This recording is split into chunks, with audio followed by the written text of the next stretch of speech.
com Jesus, irmão, não é comigo não. Quem está feliz com Jesus essa noite? Amém. Amém, glória a Deus. Pastor Moisés, eu estava sentado ali olhando para o Senhor e o Senhor é um exemplo para a minha vida e eu acabei de te conhecer. Jesus mudou o mandamento da primeira aliança, que era ama o teu próximo como a ti mesmo. Só que muitas vezes nós não amamos nem a nós mesmos. Como que nós vamos amar o próximo se nós às vezes não nos amamos? Então Jesus mudou: amai-vos uns aos outros, assim como eu vos amei. E isso muda tudo. E eu conheci o Senhor agora e eu quero dizer para o Senhor que eu já te amo. Amém. Amém. E a partir de hoje, o Senhor vai estar incluído em todas as minhas orações lá no Brasil. Eu te amo no amor de Jesus. Amém? Glória a Deus. Eu gostaria de me apresentar. Se continuar, eu vou chorar, então.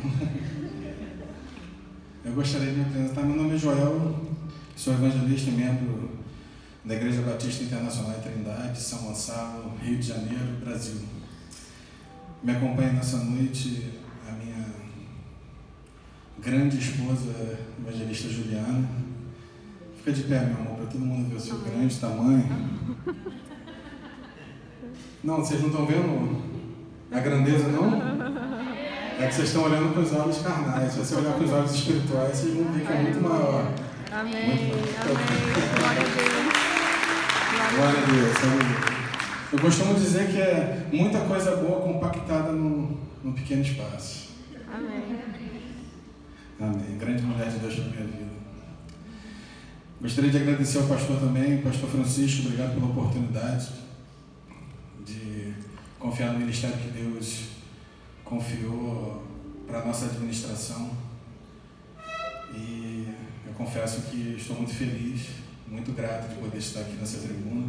Agradeço também ao pastor Jeremias, um grande amigo nosso, que eu conheci há um tempo atrás. Eu costumo dizer que esse negão é maravilhoso. Amém, glória a Deus. Bom, antes de mais nada, queria agradecer também a Deus pela oportunidade, porque sem Ele nós não seríamos nada, não faríamos nada e não teríamos nada. Nenhum de nós estaríamos aqui porque é um equívoco você pensar que você está aqui porque você quer. Você não está aqui essa noite porque você escolheu estar aqui. Você está aqui porque Ele te amou primeiro. Ele é que escolheu nós, não fomos nós que escolhemos Ele. E nós estamos aqui por causa desse grande amor, amém? Agradeço a Deus pela salvação, porque a salvação é um mistério insondável. Ninguém pode explicar o que é salvação. Imagine você, um homem que passou uma vida inteira roubando, praticando iniquidade, praticando transgressões. Eu estou falando de alguém que a sociedade não acreditava mais nele. Eu estou falando de alguém que a família não acreditava mais nele. Acredite você, eu estou falando de uma pessoa que ele mesmo não acreditava mais nele. Mas que no último momento da sua vida, ele ouviu a doce voz que dizia: ainda hoje estarás comigo no paraíso. Quem pode explicar o que é salvação? Eu agradeço a Deus pela salvação, porque Ele nos escolheu para isso. Abra sua Bíblia comigo. Glória a Deus. Evangelho segundo escreveu Lucas, capítulo de número 7. Lucas, capítulo de número 7, do versículo 36 ao 50.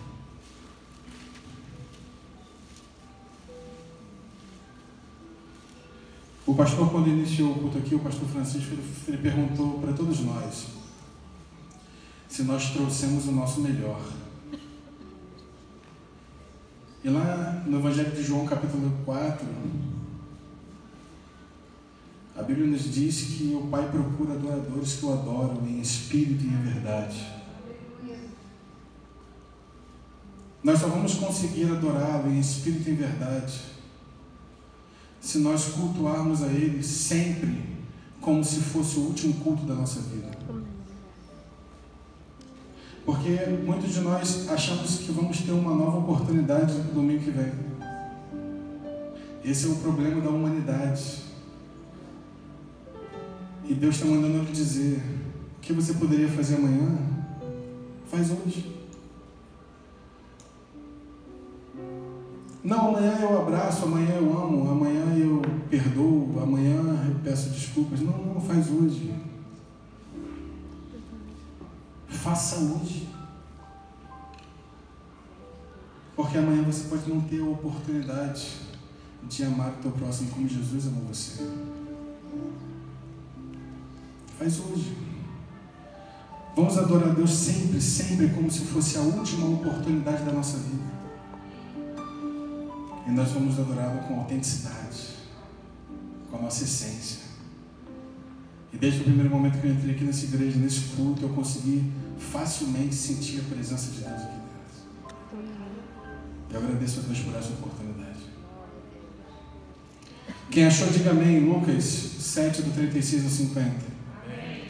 Amém. Coloque-se de pé pela última vez, para nós podermos reverenciar a palavra de Deus.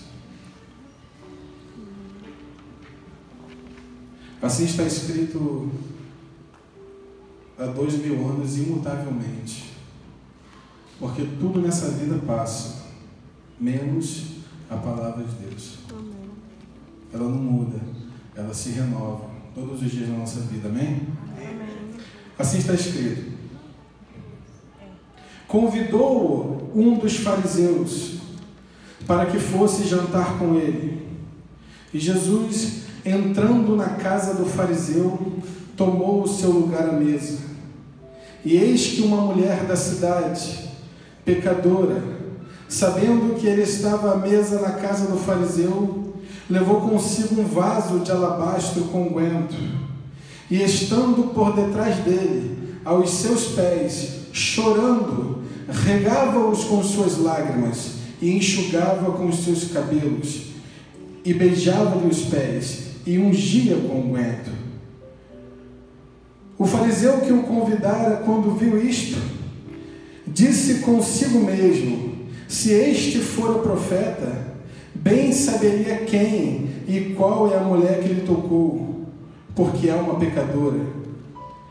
Respondeu-lhe então Jesus ao fariseu, dizendo: Simão, uma coisa tenho a dizer-te. E o fariseu disse: dize, mestre. Certo credor tinha 2 devedores. Um lhe devia 500 denários e o outro 50. Não tendo nenhum dos 2 com que pagar, perdoou-lhes a ambos. Qual dos 2, porém, o amará mais?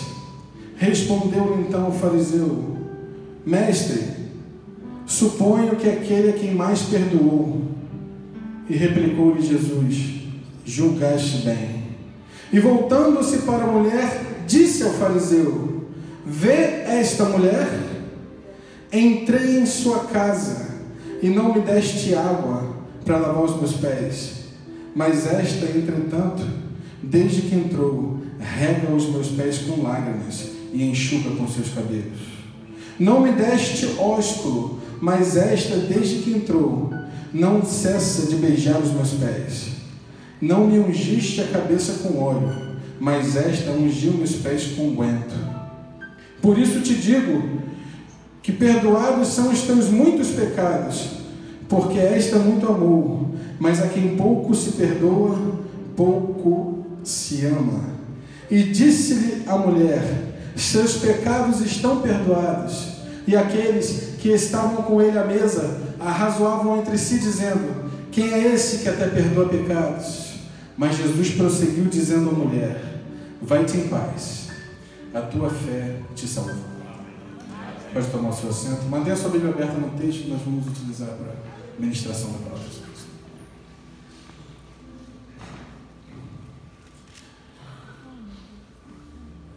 Eu cheguei aqui no culto hispânico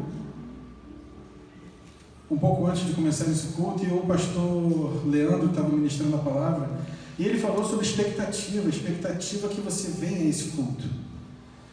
Né? Ele estava ministrando, e quando ele falou sobre isso, eu falei, essa é a resposta que eu esperava para a mensagem que eu vou pregar.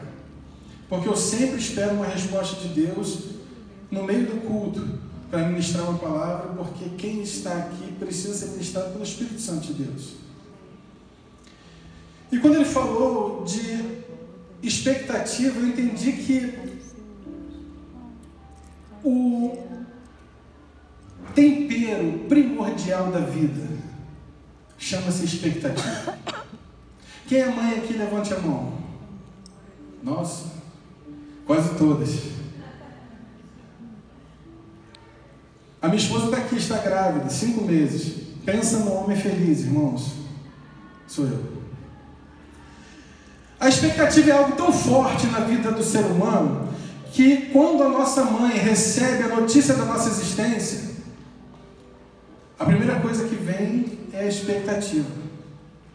O que será que vai ser? Menino ou menina? E quando a gente descobre o que vai ser, a expectativa muda. E a expectativa muda e começa a se perguntar, com quem que vai aparecer? Com o pai ou com a mãe? Que cor serão os olhos? Como é que vai ser o cabelo? E é só nascer e a expectativa muda de novo. Quando é que vai começar a mudar? Qual será a primeira palavra que será dita? A expectativa é algo tão forte na nossa vida que ela nos acompanha até o último momento da nossa vida. Quem vive uma vida sem expectativa é semelhante a alguém que come uma comida sem tempero, sem sal, sem gosto, sem prazer. Porque o tempero primordial da vida é a expectativa. E o que é o culto? Você veio para o culto essa noite, você não saiu da sua casa para perder tempo aqui. Eu não saí lá do Brasil para vir perder tempo aqui na América. Nós saímos do nosso lar na expectativa de receber algo forte da mão de Deus, de receber algo grande da mão do Senhor, sim ou não? Só que o culto é onde as expectativas se encontram, se entrelaçam. E se você tem uma expectativa a respeito de Deus, Deus também tem uma expectativa a seu respeito. E se a nossa expectativa não está interessada na expectativa de Deus, você pode chamar o culto de qualquer coisa, menos de culto. Porque culto, para ser culto, a nossa expectativa tem que estar interessada na expectativa de Deus. E qual é a expectativa de Deus a nosso respeito? Simplesmente adorá-lo em espírito e em verdade, como se fosse a última oportunidade da nossa vida. Quantos aqui vão adorar Jesus a partir de hoje como se fosse a última oportunidade da sua vida? Os problemas vão ficar da porta para fora, sim ou não? Sim. Os impedimentos vão ficar da porta para fora, sim ou não? Quando você entrar aqui, a sua adoração vai ser plena, em espírito e em verdade, ao Rei dos Reis e Senhor dos Senhores, que está presente aqui no nosso meio dessa noite. Quantos podem glorificar o nome do Senhor Jesus? O fariseu, muito inteligente, chamou Jesus para um culto muito particular dentro de casa, porque há 2000 anos atrás apenas 3 lugares eram autorizados para se fazer culto. O primeiro lugar chamava-se templo. No templo, milhares de pessoas migravam para adorar a Deus naquele templo. Nos dias de Jesus era o templo de Herodes. Milhares de pessoas migravam do mundo inteiro para adorar a Deus lá naquele templo. Mas existia um segundo lugar autorizado para se fazer culto há 2000 anos atrás. Esse segundo lugar chamava-se sinagoga. A sinagoga é como se fosse a extensão do templo, a congregação da sede. Se no templo milhares de pessoas adoravam a Deus, na sinagoga centenas. Porém, existia um terceiro lugar autorizado para se fazer culto há 2000 anos atrás. E esse terceiro lugar é em casa. E em casa, um pouco mais de uma dezena ou uma quinzena de pessoas poderiam adorar. Sendo que em casa, mulheres não poderiam participar do culto. Para Deus descer um culto em casa, tinha que ter no mínimo 10 homens circuncidados com aliança para Deus descer no culto. Quem está me entendendo, diga amém. Essa é a força da lei. Porque na lei, para Deus descer no culto, tinha que ter 10. Mas olha a diferença do poder, porque força é uma coisa, até um boi tem, mas não sabe o que tem. Mas poder é diferente, porque na graça, a Bíblia diz que aonde estiver 2 ou 3 reunidos em seu nome, Ele estaria no nosso meio.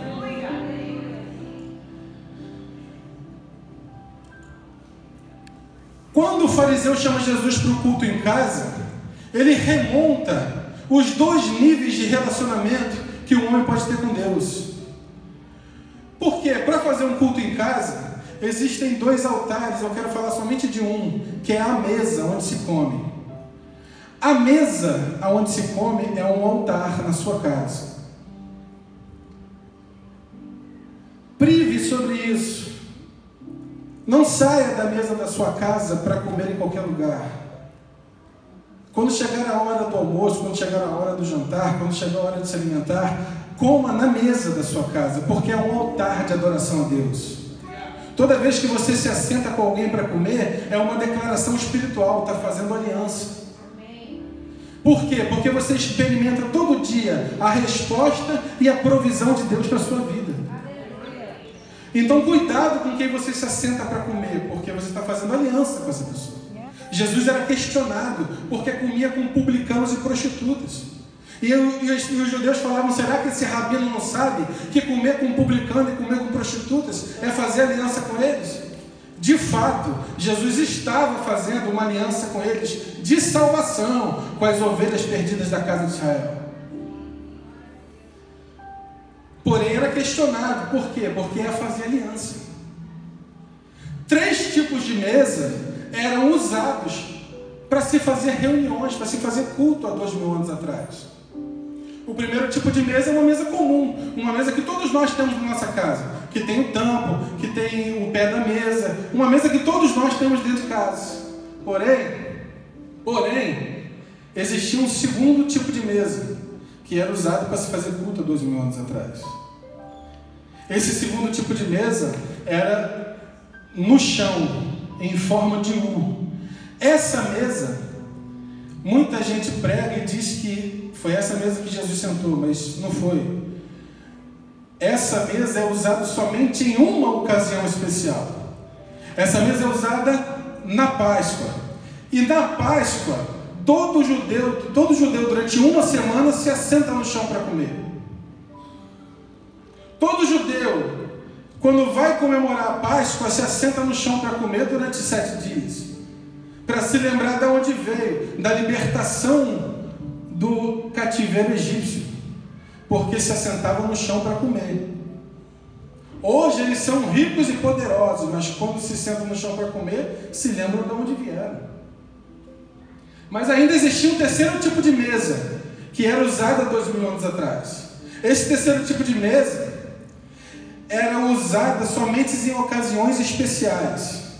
Se remontava aos 2 níveis de existência que Jesus tinha, que Deus tem com as pessoas, que Jesus tinha com as pessoas. Que nível é esse? O nível espiritual e o nível natural. Essa mesa era preparada com 12 lugares, 5 de um lado, 5 do outro e 2 na cabeceira. Se forrava uma toalha grossa, e essa toalha não poderia mostrar os pés da mesa. Os pés da mesa ficavam cobertos pela toalha até o chão. Quem está me entendendo, diga amém. Sendo que, quando alguém olhava para a mesa e visse os pés da mesa, o culto não podia começar. O culto só podia começar se os pés estiverem cobertos. Por quê? Porque essa mesa remonta o tabernáculo celestial, que também é o tabernáculo de Moisés, porque era uma mesa de representação única de cultuação a Deus. O tabernáculo celestial tem Santo dos Santos e lugar santo. E um véu que limita o natural do sobrenatural. Sim ou não? Sim. Então a mesa, nas cadeiras do lado de fora, todos os sacerdotes e fariseus, porque os fariseus são os maiores entendedores da Bíblia daqueles dias, se assentavam. É onde todo mundo se enxerga. É no lugar santo. A toalha simboliza o véu que vai cobrir o Santo dos Santos. E pé na Bíblia, irmãos, simboliza a santidade. Jesus vai lavar os pés do discípulo na ceia. Jesus está preparando os discípulos para o ministério. E ninguém se converte hoje e fala assim: me converti hoje, sou santo. Isso não existe. As pessoas se convertem hoje e passam a caminhar em santidade dia após dia. Você vai batalha após batalha, vitória após vitória, você vai se santificando. Ninguém se converte hoje e se transforma num homem santo. Não, você vai batalhar dia após dia para andar em santidade na presença do Senhor. Amém? Amém. Quando se remonta essa mesa, se remonta os dois níveis de santidade. O estereótipo, onde todos os religiosos se enxergam, e o lugar santo. Jesus vai lavar os pés dos discípulos, lava do primeiro, lava do segundo, lava do terceiro, lava do quarto, lava do quinto. Quando chega no de Pedro, Pedro fala: o senhor não lava. Ah, não lava? Então não tem parte comigo no reino. Então, Jesus, por que você não me dá um banho completo? Porque é muito prejuízo, eu não vou fazer parte do reino. E Jesus fala: você não precisa tomar um banho completo, porque você já está limpo pelo poder da minha palavra. Amém. Mas isso me indica que a palavra de Deus tem poder para trabalhar em todas as áreas da minha vida, menos na santidade. Na santidade eu preciso ter os meus pés lavados dia após dia. Jesus lava os pés dos discípulos para preparar eles no caminho da santidade para o ministério. Porque ministério, irmãos, é algo que não se negocia. Existem coisas que são negociáveis e existem coisas inegociáveis. Existem 4 níveis de riqueza. O maior deles são coisas inegociáveis. Dinheiro é o menor nível de riqueza. Existem 3 acima do dinheiro. E o maior deles é ministério, é fé, é vida com Deus. É inegociável. O diabo vai querer te comprar por um prato de lentilha. Se você negociar, você vai perder a maior bênção da sua vida. Ministério é inegociável. Vira para o irmão que está do seu lado e fala assim: ministério é inegociável. É inegociável. Não tem valor. Perdão, não tem preço. Não tem preço. Mas tem valor. Mas tem valor. Não tem preço, mas tem valor. É inegociável. Então, pé na Bíblia é santidade. O apóstolo João, em uma das suas cartas, vê Jesus glorificado. E ele começa a descrever Jesus de cima para baixo. E os seus cabelos são brancos como a lã. Os seus olhos como 2 bolas de fogo. Da sua boca essa espada afiada de 2 gumes. E está vestido de linho fino, salpicado de sangue. Tem um cinturão de ouro. Mas quando ele olha para os pés de Jesus, ele fala: e os seus pés brilham como um latão reluzente. E ele disse: eu caí como morto. Viu a santidade. Você pode ver o poder de Deus e viver. Você pode ver a glória de Deus e viver. Você pode ver a misericórdia de Deus e viver. Mas ninguém pode ver a santidade de Deus e viver. Por isso que a santidade fica por trás do véu. E só um homem na face da terra podia entrar lá, o sumo sacerdote. E se ele entrasse em pecado, ele morria. Pé na Bíblia é santidade. Santidade não pode se ver. A mulher pecadora, ela entra no culto dos fariseus sem poder entrar. Quando ela olha para a mesa, ela não vê lugar para ela na mesa. Deixa eu te falar uma coisa debaixo da autoridade do Espírito Santo. Se você olhar para a mesa e não tiver lugar para você na mesa, pode ter certeza, tem um lugar para você debaixo da mesa. Aleluia. Preparado, dentro do Santo dos Santos, para você poder receber direto do Pai. Amém? Amém. Ela olha e não vê lugar para ela na mesa. E ela entra com um vaso de alabastro porque ela burlou a segurança lá fora e entrou correndo. Entra com um vaso cheio de alabastro, cheio de unguento. Alabastro não é o líquido, não. É a substância que mistura com barro para fazer o vaso. O vaso, quando tinha alabastro misturado nele, era uma especiaria caríssima. Ela entra com um vaso de alabastro e com um unguento, que era bálsamo de mirra, 7 vezes mais caro que o azeite cru. Era um dos perfumes mais caros que existiam. Então ela entra com um vaso caro, com perfume caro, e entra e vai direto para debaixo da mesa. Atrás do véu, onde ninguém consegue te ver. Eu costumo dizer que tudo que você faz para Deus, que os homens vê, Deus não vê. E tudo que você faz para Deus que ninguém vê, aí é que Deus vê. É verdade. Porque Deus está interessado naquilo que você faz quando ninguém está olhando. Porque aqui dentro é fácil. E lá fora no campo de batalha? Quando ninguém está te vendo, é aí que Deus está te vendo. Ele está falando, minha serva é fiel, meu servo é fiel. Amém. Posso abençoar. Eu quero saber se você vai sair daqui essa noite um adorador em espírito e em verdade. Amém. Em todos os momentos da sua vida, fiel a Deus. Em todos os instantes que o inimigo da nossa alma te confrontar lá fora.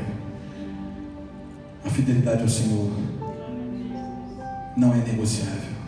Verdade. Não é negociável. Ela entra embaixo da mesa e começa a chorar nos pés de Jesus, enxugar com seus cabelos e ungir os pés dele. Aí o fariseu que convidou Jesus, religioso, porque, irmãos, religiosidade não salva ninguém. O que salva é santidade. Santidade é que salva. Porque Adão, antes do pecado, era eterno e santo. Quando ele conheceu o pecado, automaticamente ele deixou de ser santo. Porque o pecado entrou. Então esse é o caminho que as coisas se conduzem. Quanto mais você se santifica, mais isso te atrai para a eternidade. Porque a santidade anda de mãos dadas com a eternidade. Então o caminho é santidade, não a religiosidade. O fariseu religioso olhou para Jesus e falou: se esse for a profeta, bem saberia quem e qual é a mulher que ele tocou, porque é uma pecadora. E entre os judeus tinha uma lei que quem era pecador, quem era sujo, quem era imundo espiritualmente, não podia tocar em quem era santo, porque o santo não mistura com o profano. Então ele falou, o texto diz assim: e o fariseu disse consigo mesmo. Dizer consigo mesmo, pensar. Eu não falo comigo mesmo falando sozinho, não. Eu falo comigo mesmo pensando, sim ou não? Então ele disse consigo mesmo: se esse for a profeta, ele está pensando, bem saberia quem é essa mulher, que ela era pecadora, então ele não é o Messias que ele diz que é. Aí Jesus, conhecedor dos corações, lá na outra extremidade da mesa, fala: Simão! Aí ele falou: sim, mestre. Estava quieto até agora, não tinha falado nada no culto. Porque Jesus prometeu que ele estaria no culto quando 2 ou 3 se manifestassem. Mas se manifestar é outra coisa. Ele está, mas só se manifesta quando alguém faz algo diferente da presença dele. Quem faz o que todo mundo faz, Jesus não se manifesta. Mas quem faz o que ninguém faz, aí Jesus começa a se manifestar para a glória do nome dele. Aleluia. Eu fiquei perguntando ao Senhor, por que o Senhor não chegou lá no tanque, lá da mulher samaritana? Por que você não chegou lá às 5 horas da manhã? Porque a Bíblia diz que Jesus chegou lá na hora sexta. A hora sexta é meio-dia, o sol está rachando 50 graus na cabeça. Deserto de Sicá, 50 graus. Jesus chegou lá meio-dia. Eu falei, por que você não chegou às 5 da manhã? Que a fila dobra a esquina, porque está fresquinho. Aí tem gente, tem camelo, tem cavalo, tem criança, tem adulto, todo mundo vai beber água. Um monte de gente sedenta. E o Espírito Santo me disse, eu não apareço para quem faz o que todo mundo faz. Porque quem vai buscar água ao meio-dia tem muita sede. Aleluia. Quem busca água ao meio-dia tem muito mais sede do que quem busca sempre para amanhã. Ele só aparece para quem faz o que ninguém faz.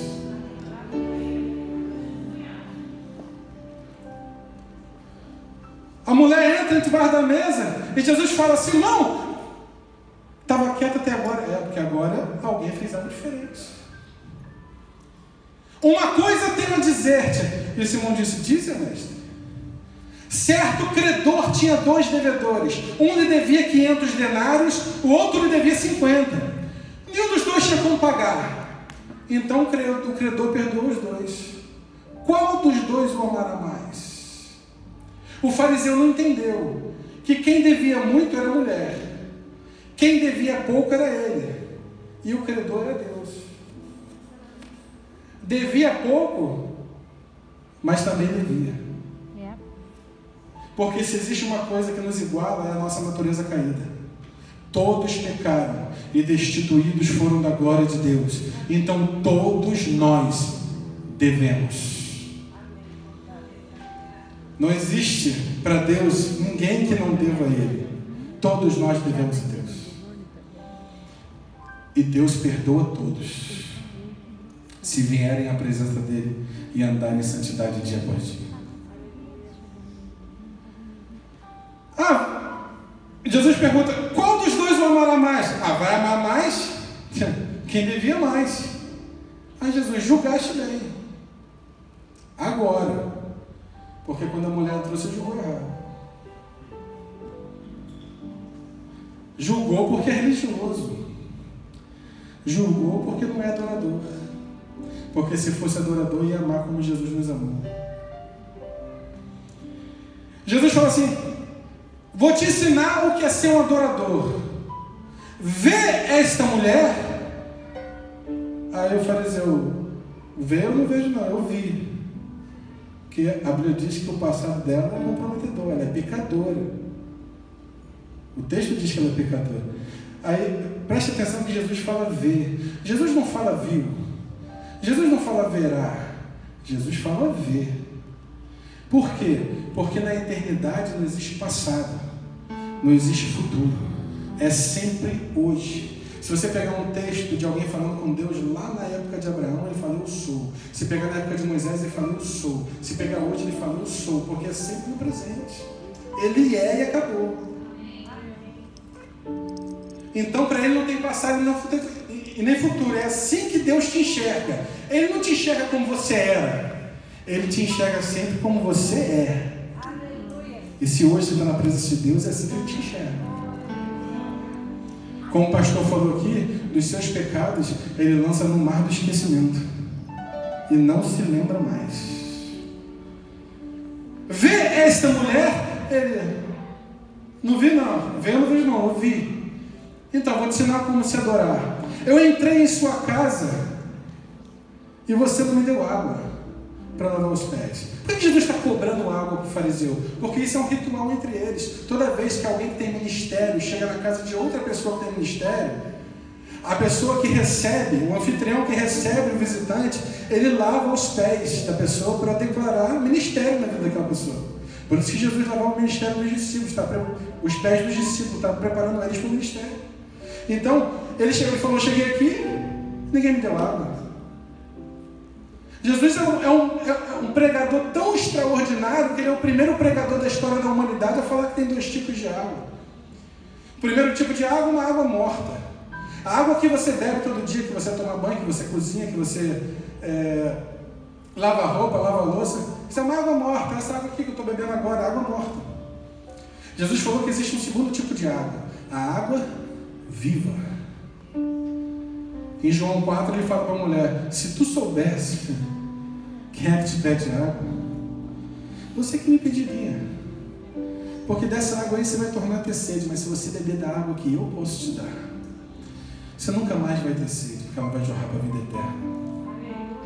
João 7,37, os judeus estão lavando a escadaria do templo no último dia da festa. Jesus se levanta no meio deles e diz: aquele que crê em mim, como diz as Escrituras, de dentro de si fluirão rios de água viva. Água morta nasce no mar, na nascente, na cachoeira. Água viva não, água viva nasce dentro de nós. O que é água viva? Quando você sente a presença do Espírito Santo num culto como esse maravilhoso que está aqui, a sua alma que está dentro do seu ser, ela começa a chorar com gemidos inexprimíveis, e da janela da alma, que são os olhos, começa a brotar água viva. A água viva é uma água que fala, que se expressa. E eu preciso dizer para vocês, Jesus conhece a linguagem das lágrimas. Uma lágrima para Deus fala mais do que muitas palavras. Se você entrar no culto e não der a adoração verdadeira, que é a água viva, você não vai estar adorando isso em verdade. Você precisa sentir a presença do Altíssimo e chorar com gemidos inexprimíveis na presença dele. Aleluia. Jesus falou: eu entrei aqui e ninguém me deu água morta. Esta, entretanto, desde que entrei, não cessa de chorar nos meus pés. Ela não está me dando o mínimo, ela está me dando o máximo. Eu entrei aqui, fariseu, e ninguém me deu um beijo. Vou deixar o beijo para o final. Eu entrei aqui e ninguém me ungiu a cabeça com óleo. Por que ele está cobrando unção na vida do... Por que Jesus está cobrando unção para o fariseu? Ele está cobrando unção porque isso também é um ritual entre eles. Toda pessoa de ministério que chega na casa de outra pessoa de ministério, lá na porta tem um vasinho de barro que fica pendurado com azeite de oliva cru. Quando a pessoa chega, o anfitrião vai lá, molha o dedo no óleo e unge a cabeça de quem está chegando e declara unção na vida daquela pessoa. Jesus falou: eu cheguei aqui, ninguém me ungiu a cabeça. Esta, entretanto, está derramando tudo.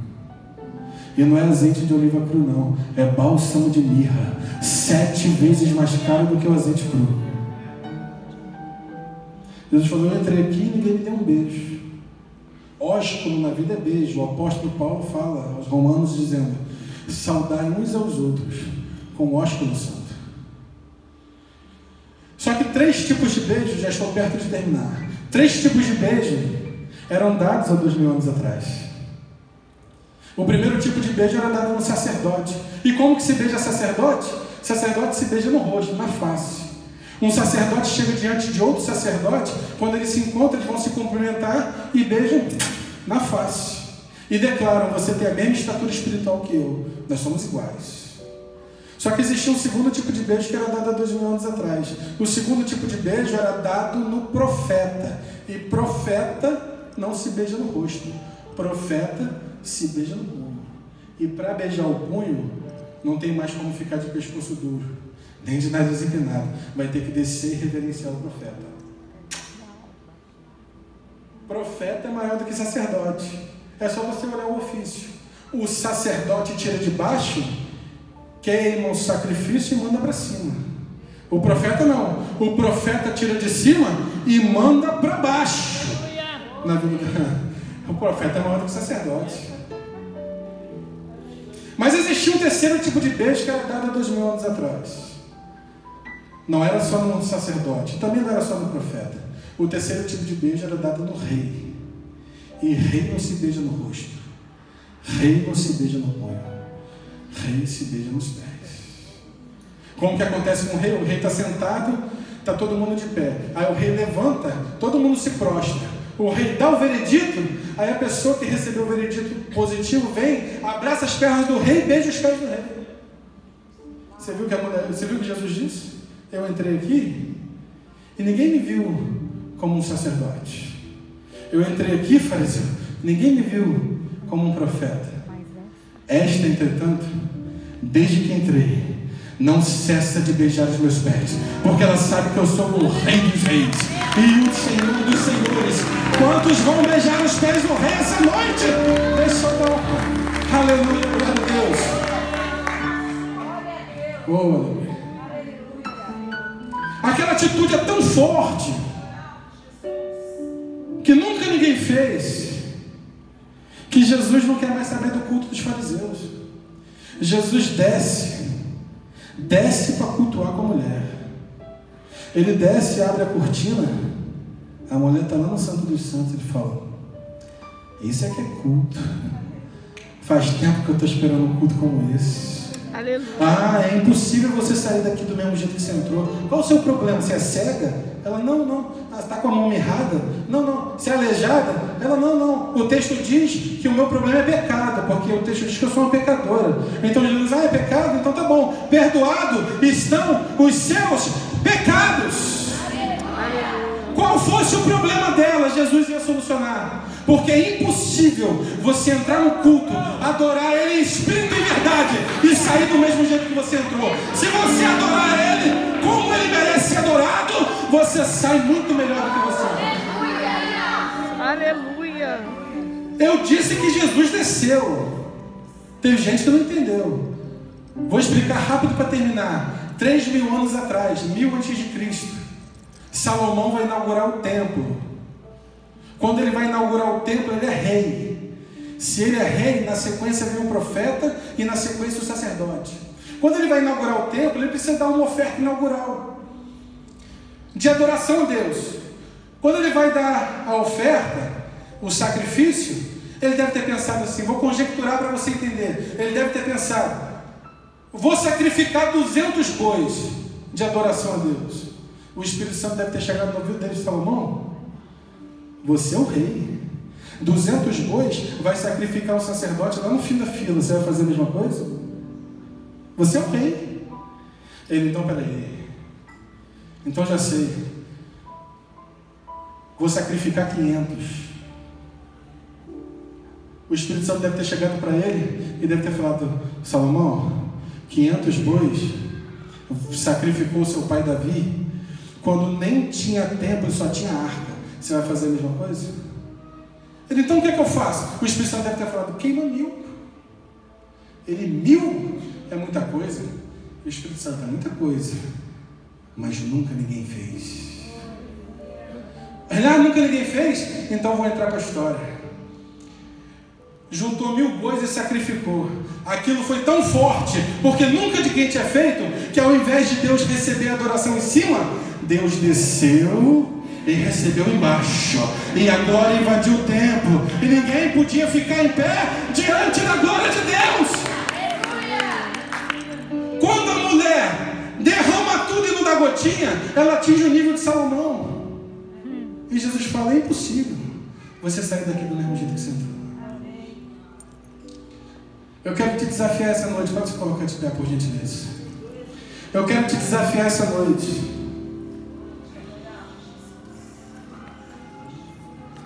Esse desafio não é só para quem ainda não é cristão, ainda não é crente, ainda não aceitou Jesus como Salvador. Esse desafio é para todos. E eu também me incluo nesse desafio, porque eu já entrei nele. Cada vez que eu faço esse apelo, eu renovo esse desafio com o Senhor Jesus. Eu quero te desafiar essa noite, a partir desse momento, a ser um adorador em espírito e em verdade, a não negociar o seu ministério, nem com dinheiro, nem com facilidades desse mundo. Deus vai te honrar aonde você estiver. Deus vai te honrar aonde você for. Aonde você colocar a planta dos seus pés. Só que Deus não trabalha com despreparados. Não adianta você não se preparar e querer que Deus trabalhe na sua vida. Eu preciso te dizer, não vai acontecer. Só vai acontecer se você se preparar.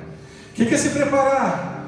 Se preparar é andar em santidade dia após dia. É buscar a face do Senhor e buscar uma experiência espiritual com Ele. Aleluia. Lembra de Isaías no capítulo 6 do seu livro?